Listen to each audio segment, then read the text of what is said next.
10-10. What's up, bro? Hey,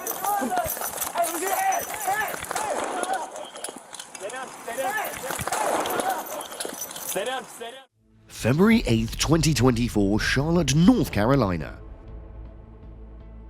At approximately 10:47 a.m., Charlotte Mecklenburg police responded to a call for service regarding a subject with a gun in the area of 2100 Beatties Ford Road. During this time, RTCC members observed a male suspect on surveillance video pulling out a gun hidden in the waistband of his clothing and manipulating the gun before hiding it back in his clothing. The man was later identified as Timothy D'Angelo Moore, 33, and another individual in the parking lot.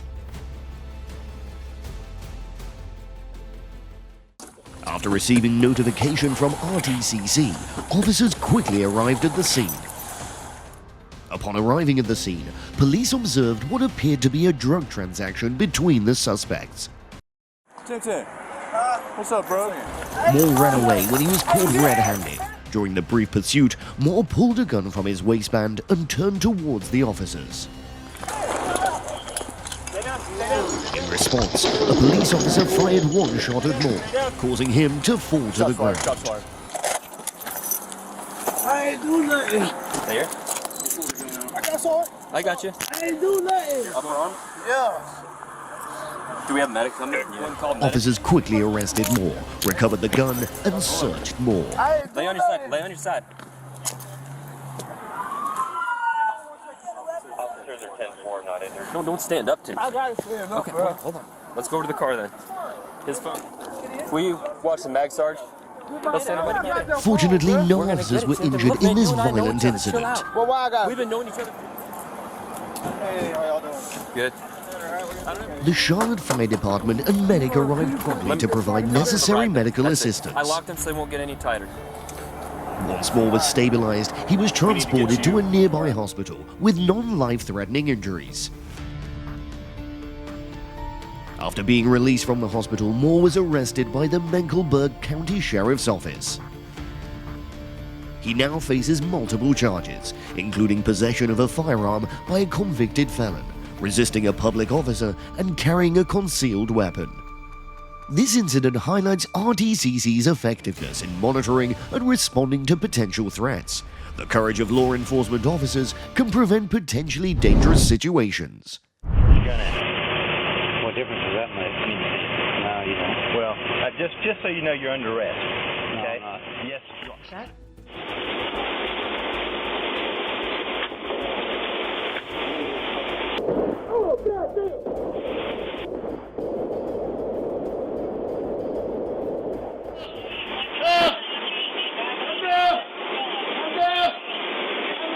This incident occurred in Peach County, Georgia. One afternoon, young Kelvin continued to invite his friends to ride motorbikes on the street near their home. They even used their phones to record this walking process. When they passed near Elrod's house, he was already holding a shotgun and standing at the end of the road. Elrod, a 57-year-old man who had repeatedly been annoyed with his young neighbors, had called the police to complain about noise, but nothing had been done.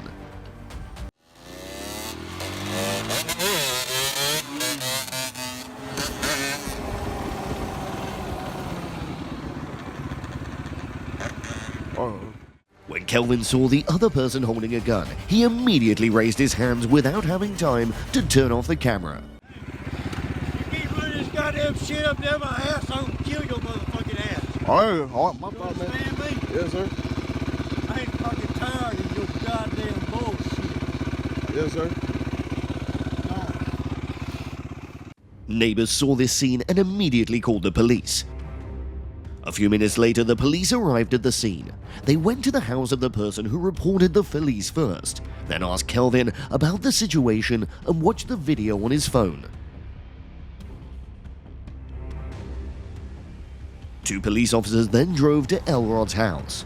This is the footage from the dashcam mounted on the police car. Howdy. Tell me what's going on with your neighbors. Man, I've had multiple complaints with these people over here, and I'm sure y'all had. When talking to Elrod, the police were caught off guard and didn't notice that he had just pointed a gun at his neighbor. Moreover, when talking to the police, he put his hands in his pockets. This is the first complaint I've heard about it, okay? And the problem is that you took what you felt was your authority out in the road. No, and you told that man. You told that man that you're gonna kill him. No. Well, I'm just telling you, I can't. They had a video going, and that's terrible for you. Yeah. Terrible for you. Yeah, I agree. Where's your gun at? What difference does that make? No, you don't. Well, just so you know, you're under arrest. Okay? No, I'm not. Yes, you are.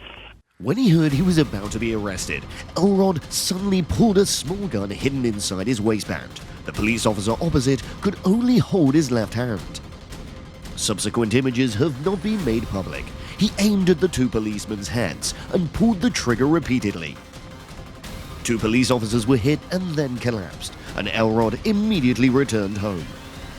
Neighbors heard the shooting and immediately called the police and went outside to wait for police directions. Moments later, Elrod walked out of his house with an AR-15 and a shotgun, wearing a bulletproof vest and jeans, and hid behind a police car.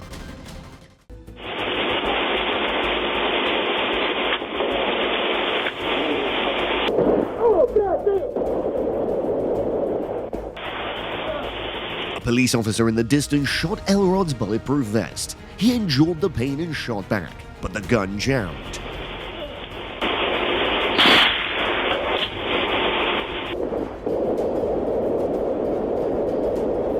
With the AR-15 gun jammed, the pain was unbearable for Elrod, so he immediately put down the gun and raised his hands to surrender to police.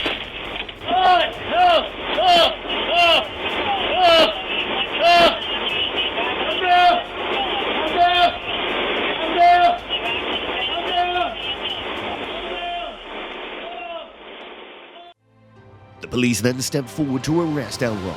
He was immediately taken to the hospital for treatment. After being discharged, he was immediately arrested by the police. Two injured police officers were also taken to the hospital, but Officer Sondran, 41, died after arriving at the hospital, and Officer Darrell, 39, died 3 days later from his injuries.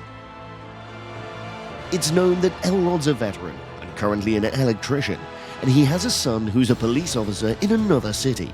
He was charged with many serious crimes, including assaulting police and murder. Initially, the prosecutor and the victim's family planned to ask for the death penalty. After 2 years, Elrod pleaded guilty and was sentenced to life in prison without parole. He'll have to spend the rest of his life in prison. What are your opinions on this event? Let's discuss below. Thank you for watching all of my videos. Your interest and acceptance is the big thing that makes me want to make more videos. We always listen to your opinions.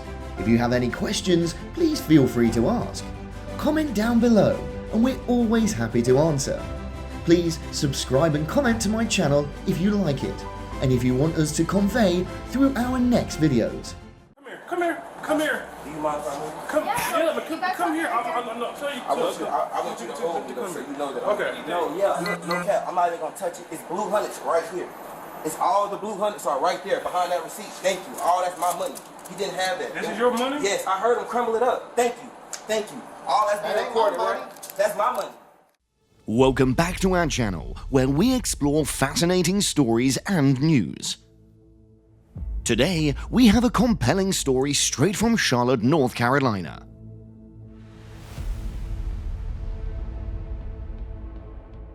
On March 14, 2024, Officer Henry Chapman assisted another officer during a routine traffic stop. Little did he know that this seemingly ordinary day would soon become a turning point in his career. Not only was the driver in question charged with speeding, but there were also a federal warrant pending against them. You are under arrest at this time. You have a warrant out for your arrest. A warrant for what? I'm gonna show it to you in a moment, okay? Before taking him to the university city division team office, the police searched the driver and found a large amount of money.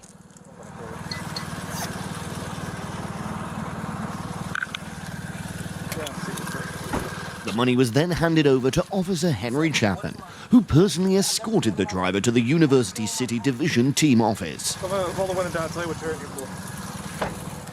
Upon arrival, when the support staff began to search the driver and the assistant staff heard the sound of a rubber band breaking. Here we go. I got you. Yes, The driver then accused Officer Chapman of stealing the money tied with a rubber band. 4, 5, 6, 7, 8, 9. While the backup officer was checking the money, the driver observed Officer Chapman holding the money between his legs and reaching his left hand towards the patrol car door pocket. I haven't touched it. Can you just check him between his legs? Sir, listen to me. He's moving and everything. Look, he's moving. Sir, Sir, listen to me. Tell me how much cash you had on you. What was the amount? I just want to see. I'm not gonna lie. Can you check? I'm not going nowhere. Can you check your fellow officer for me, please? We're good. Yeah. We're good. Hell no. He just calm right now. How much cash did you have on you? Can you check your Yeah, hands? I didn't. Can you check your people? At this time, a sergeant approached the scene, ready to assess the situation. He's tucking money right in his right hand. Tell me how much money you He's had on tucking you. money. He's tucking my money. That's a problem. Can y'all check him? Listen to me. What was your total cash? He's telling her no. Don't check me. Listen. Look at him moving. He's moving. Oh my God. Y'all not gonna check him? Listen. Look Chill at out. Listen. Come on.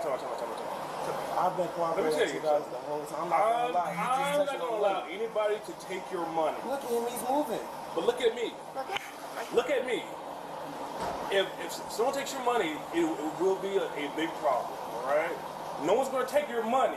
I can see his hands. I can see exactly what he's doing. No one's gonna take your money. She's gonna count your money. There's more money. Watched him touch my money. And you There's guys more didn't money even in check here. it. You're saying that there's more money in here? But what I'm saying is Let me ask you a question. Answer my question. Are you saying that there's more money in here? what I'm saying is he just touched my money and went. Officer Chapman appeared nervous and fidgety in the car before getting out. I've been nothing but cooperative with you guys. All I wanted you guys to do was. I'm saying, but he already moved and did a lot of different stuff. The support staff continued to count the money in his hand. 5, 6, 7, 8, 9, 10. 1, 2, 3, 4, 5, 6. In response to the driver's accusations, Officer Chapman emptied his pockets, claiming he had no money. No, I don't. Look, I'm gonna show you right here. Look at me. However, the driver didn't waste time pointing out how much money was hidden in the patrol car. Come here. Do you mind if I move? Come here. I'm not telling you. I want you to hold me so you know that. Okay. No cap. I'm not even gonna touch it. It's blue hundreds right here.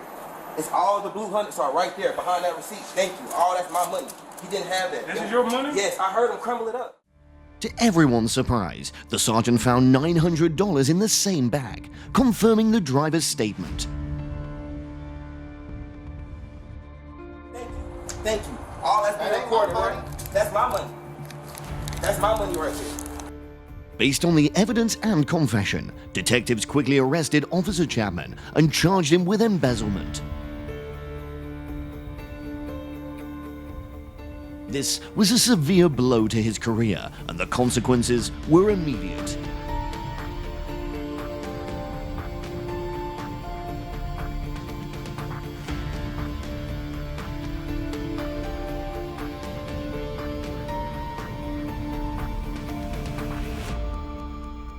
On March 15, 2024, just one day after the incident, Officer Chapman decided to resign from the Charlotte-Mecklenburg Police Department.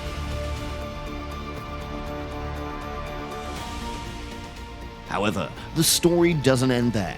The case is still pending.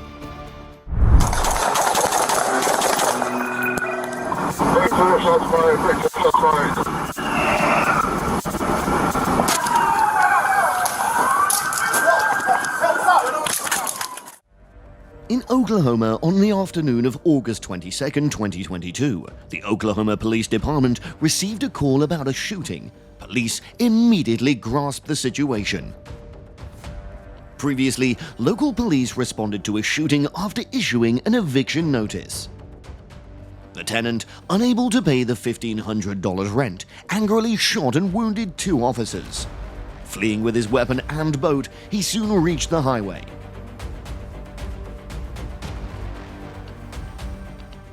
Handling the situation was complicated by the presence of the boat.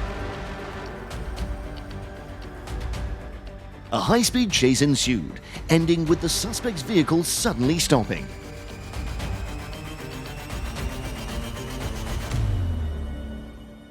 Surely you wonder why the escaping suspect dragged along another boat like this.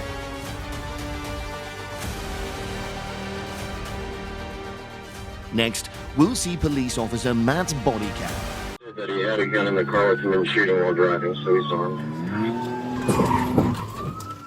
The police's first attempt was fruitless. The boat behind caused many obstacles for the police. The suspect then drove onto a federal highway and repeatedly shot at the police car while driving at a high speed. Hey, Lieutenant, let me slide around you. I got a rifle. Hey, who's up front of the TV on train? Get off the radio. Shots fired. He's shooting out of his window. Everybody back off except for that front car. Let's give him a chance. The suspect's first shots were fired at an unmarked police car and nearly hit an officer. At this time, another policeman ambushed the front. He shot at the front windshield of the pickup truck with an A-15 rifle, but the suspect still escaped. Just north of 25th. Let's go back to police officer Matt. He was still following the suspect's car, and when he saw that he was still shooting, the police officer returned fire through the front windshield. Shots fired. Shots fired.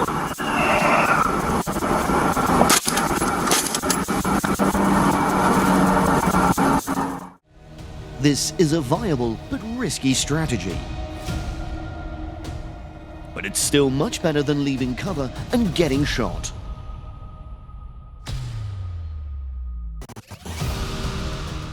The suspect continued several kilometers, exited the highway, and attempted to enter an airbase. Tell him to get! Tell him to get! In the US, if a suspect shoots a police officer and then runs away, there will often be dozens of police cars chasing after them. After catching up and stopping, they'll shout to put the back of the gun and empty the magazine. However, opening fire on Air Force territory is a sensitive issue. The suspect held the gun out of the window while driving. Next, he dropped the rifle and ran shirtless towards the airbase gate.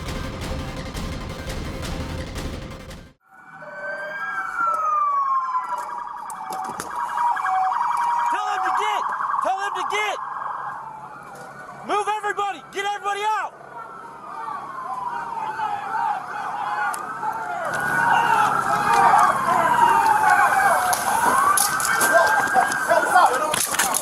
Hey! Stop! Bro, stop! Stop! Put your hands behind your back.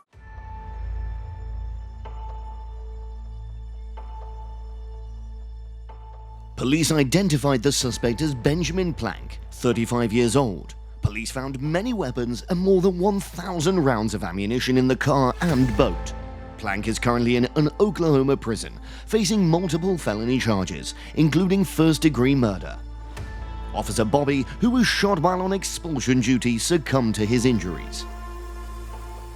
Another officer, Mark, was seriously injured but has been released from the hospital. The local sheriff's office placed the fallen officer's patrol car outside the headquarters for the public to remember and leave a message. What are your opinions about this event? Let's discuss below. Thank you for watching all of my videos. Your interest and acceptance is the big thing that makes me want to make more videos. We always listen to your opinions. If you have any questions, please feel free to ask. Comment down below and we're always happy to answer. Please subscribe and comment to my channel if you like it, and if you want us to convey through our next videos.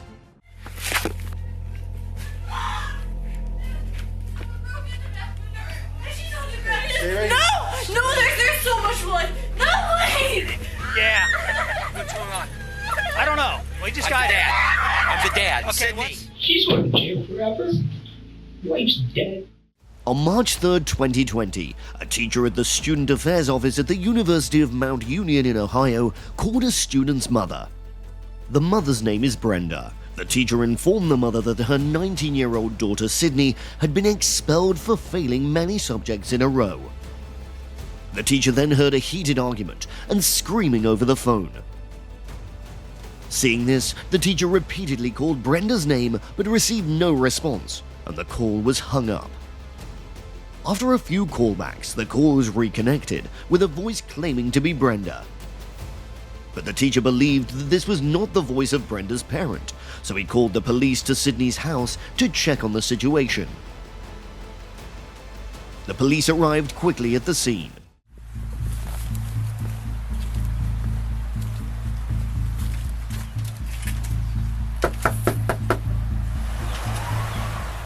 At this time, there was a scream in the house. Realizing the dangerous situation, the police decided to rush into the house. Hacker police! Hacker police!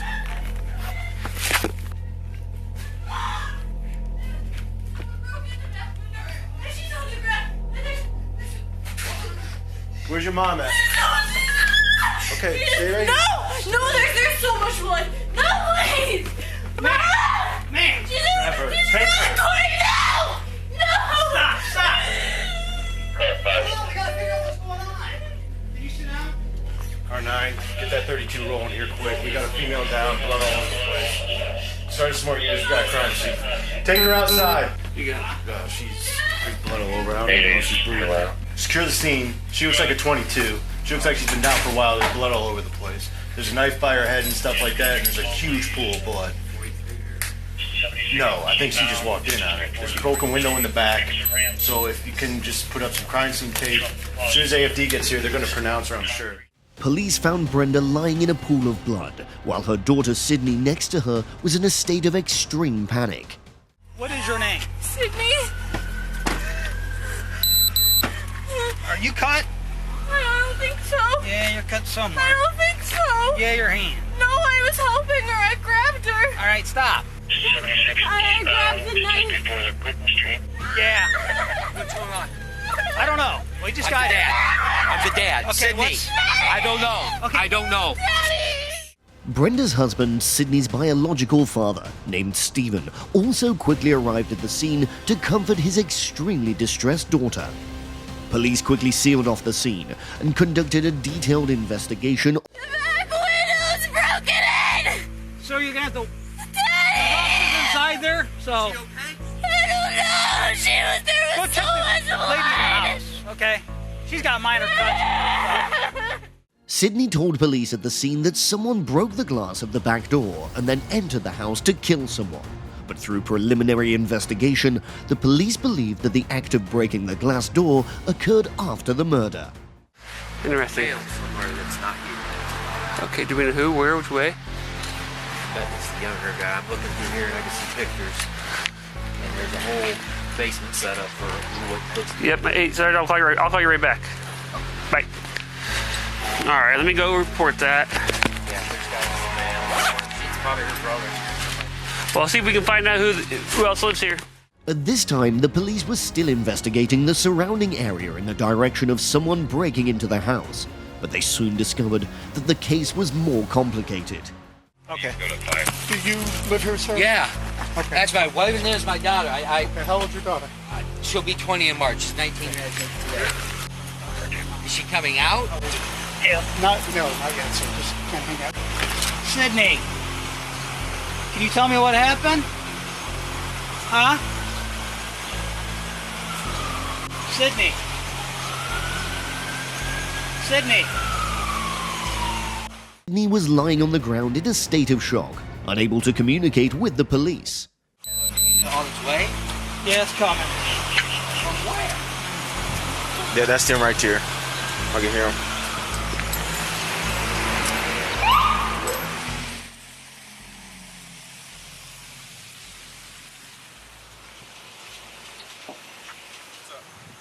Later. Who'd you get a call from? Yeah. Got a call from him, called me. Oh, okay. He said there was a call, went out, a distress call from the University of Mount Union where my daughter was going, and said, female in distress. I said, well, that's funny because Brenda's there, my wife. So I called Brenda. And it rings and rings on the cell phone. No answer. I call Sydney back. Rings and rings and rings. No answer. I call Brenda back. Ring, ring, and ring. No answer. I'm pacing around. I call Chief back, and as I'm on the phone with him, telling him there's no answer, my doctor calls me back and said, "Oh, Mom's on the phone with Mount Union." I said, "Well, cops are on the way." And she went, "There's been a break-in," and she just started going off. She said, "What?" She said, "There's been somebody broke into the house. There's blood everywhere." She was hysterical and crying. Stephen told police that he and his wife did not know their daughter was expelled from school until today because Sydney had hid it. Then the police told Stephen the bad news he did not want to hear. Well, not really bad news. Your wife passed away.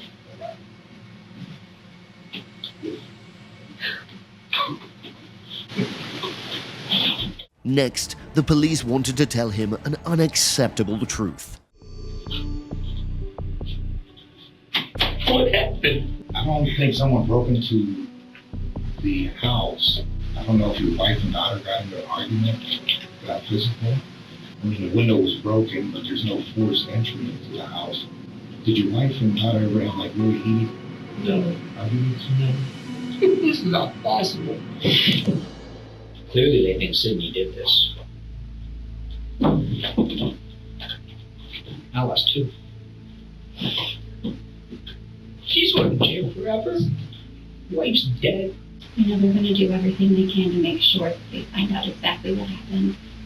Nothing's definite as of yet. They still have to do their investigating.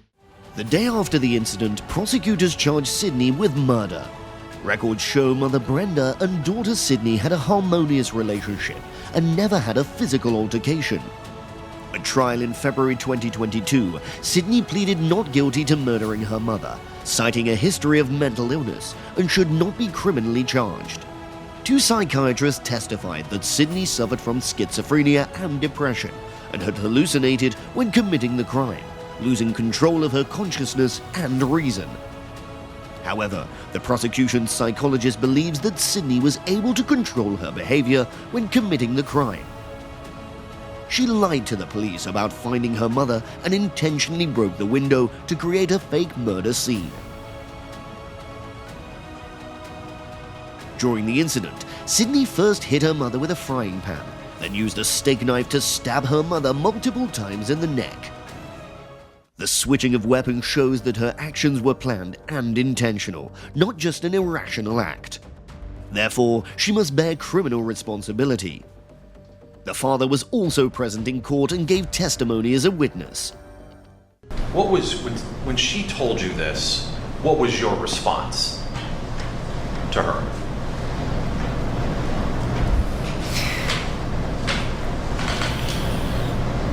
That we would work it out. Okay. Do you remember telling her, and I know you had a conversation with the police too, do you remember telling her that, you know, you can't run away from your problems, you have to face them? I said we'd go through, let's get through this semester, and if you needed to take the summer off or we would work through it. I remember she said, you know, all her friends have their shit together and she doesn't, and I told her, no, that's not true. Did you stay at home? I'm sorry, do you need a minute? No, go ahead. Take your time, sir. Did you stay at home until Brenda got there, or did you leave before she got home? I left before she got there. Stephen finally burst into tears in court, begging the judge not to hold his daughter responsible for killing her mother.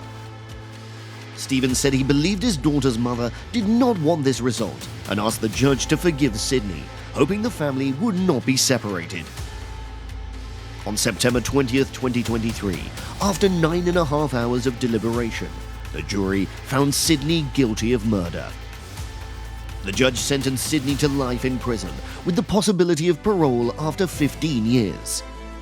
Because considering this sentence standard, the judge probably also considered the father's request. Ohio law considers murder of a blood relative to be a crime with aggravating circumstances, usually punishable by death or life imprisonment without parole. By concealing her expulsion from school, Sydney caused an unimaginable tragedy, leading to a broken family. What's your opinion of this event? Let's discuss below. Thank you for watching all of my videos. Your interest and acceptance is the big thing that makes me want to make more videos. We always listen to your opinions. If you have any questions, please feel free to ask. Comment down below and we're always happy to answer. Please subscribe and comment to my channel if you like it and if you want us to convey through our next videos.